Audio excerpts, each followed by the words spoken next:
A wilderness walk, W squared, is usually filled with surprises. Some are beautiful, others can be frightening. And in every wilderness walk, there is an element of the unknown.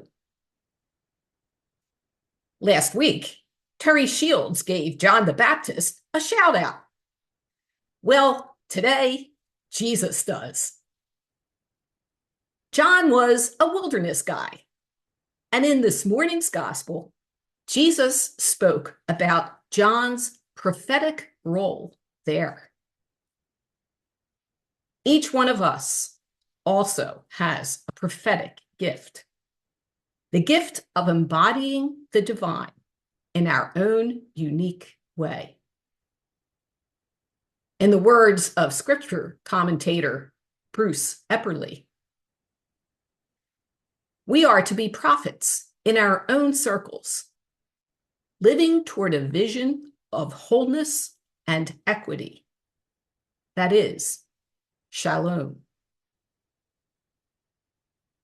For the next few minutes, I invite all of us to go on an Advent wilderness walk together. As we walk, we will consider some ways we are called to see more clearly, hear more distinctly, and walk more confidently in the ordinary and extraordinary moments of our lives. So let's open our heart to the surprises that await and bring our prophetic self to the adventure.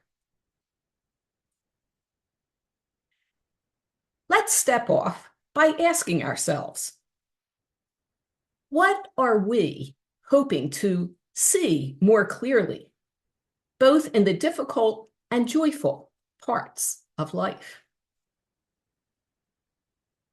Perhaps our wilderness is enduring an illness or companioning a loved one through an illness. This Advent walk could be inviting us to see the many ways those needs can be met. Maybe we're called to immerse ourselves more fully in the community of love surrounding us, family, friends, healthcare workers, and trust their willingness to help. Maybe in the midst of caregiving, it is to see our own self-care needs more clearly and be willing to follow that insight.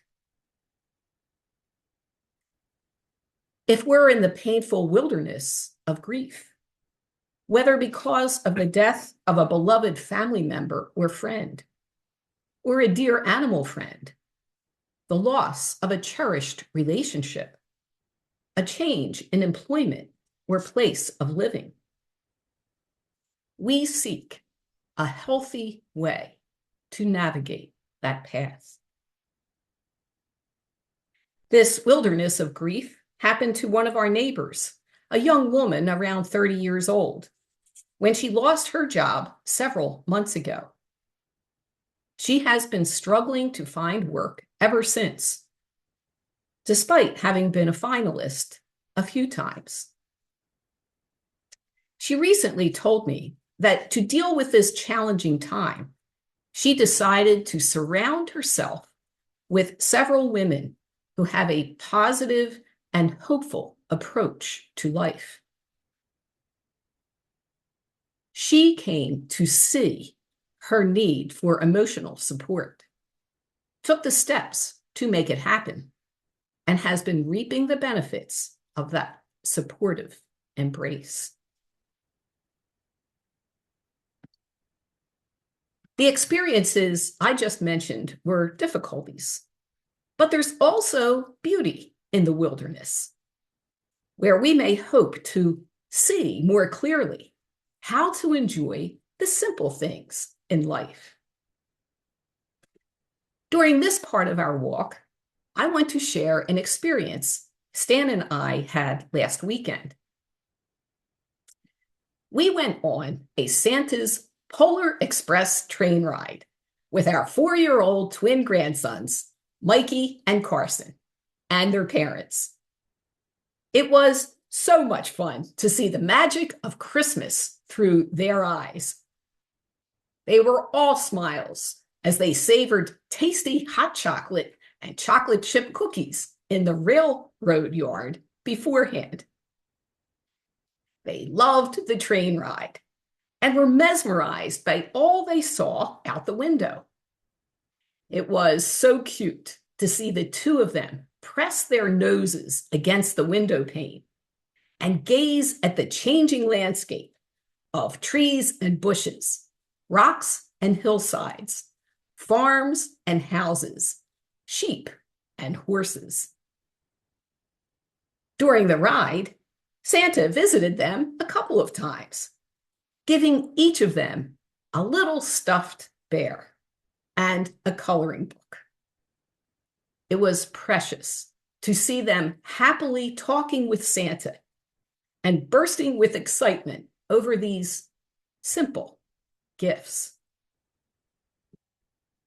Mikey and Carson were prophets in that moment, as they fully embodied the divine through their smiles, conversation, and wonderment.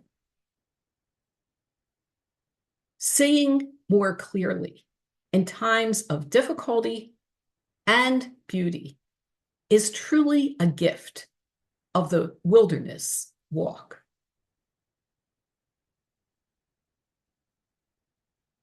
The next part of our wilderness walk calls us to hear more distinctly.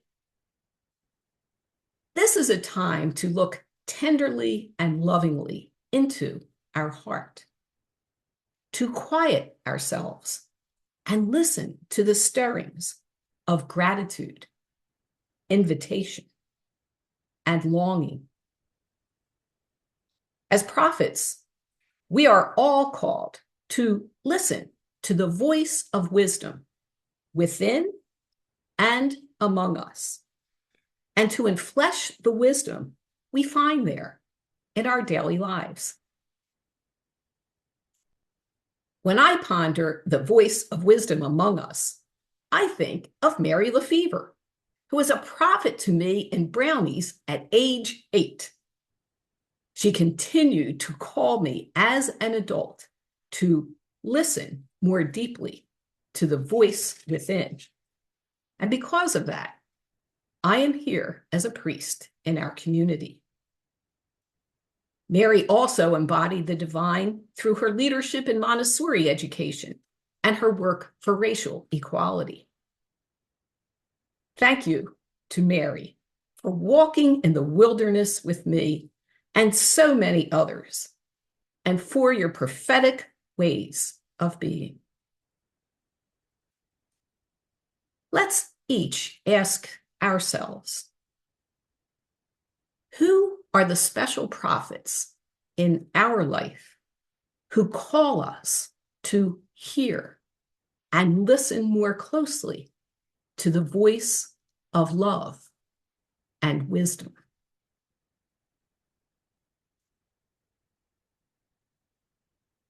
Finally, the wilderness invites us to walk more confidently through the joys and challenges of life.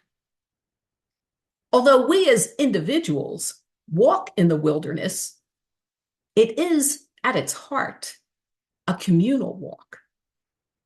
To journey in a healthy way, we need the gifts and loving energy of others to strengthen us physically, emotionally, and spiritually. As a brief example, I'd like to share an uplifting story that Arlene Schoenberger recently shared with me. It is about her friend's nephew, Adam, who lives in Minnesota. A week ago, Adam donated his kidney to a man they know, Jorge, who is a refugee. They had originally reached out to help Jorge's family in other ways, and then were told of his need for a kidney. Adam walked with Jorge into the unknown wilderness of transplant surgery so that Jorge would be able to walk through life in a healthy way. Surely, Adam's kind and courageous act was one of a prophet, embodying God to that family and to all who are witnessing this beautiful deed.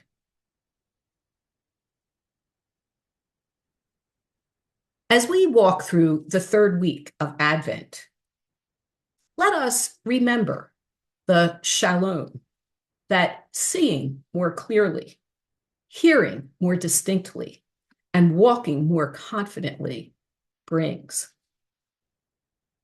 Take a quiet moment this week to ponder your wilderness walk, your W squared, and be the prophet you are called to be.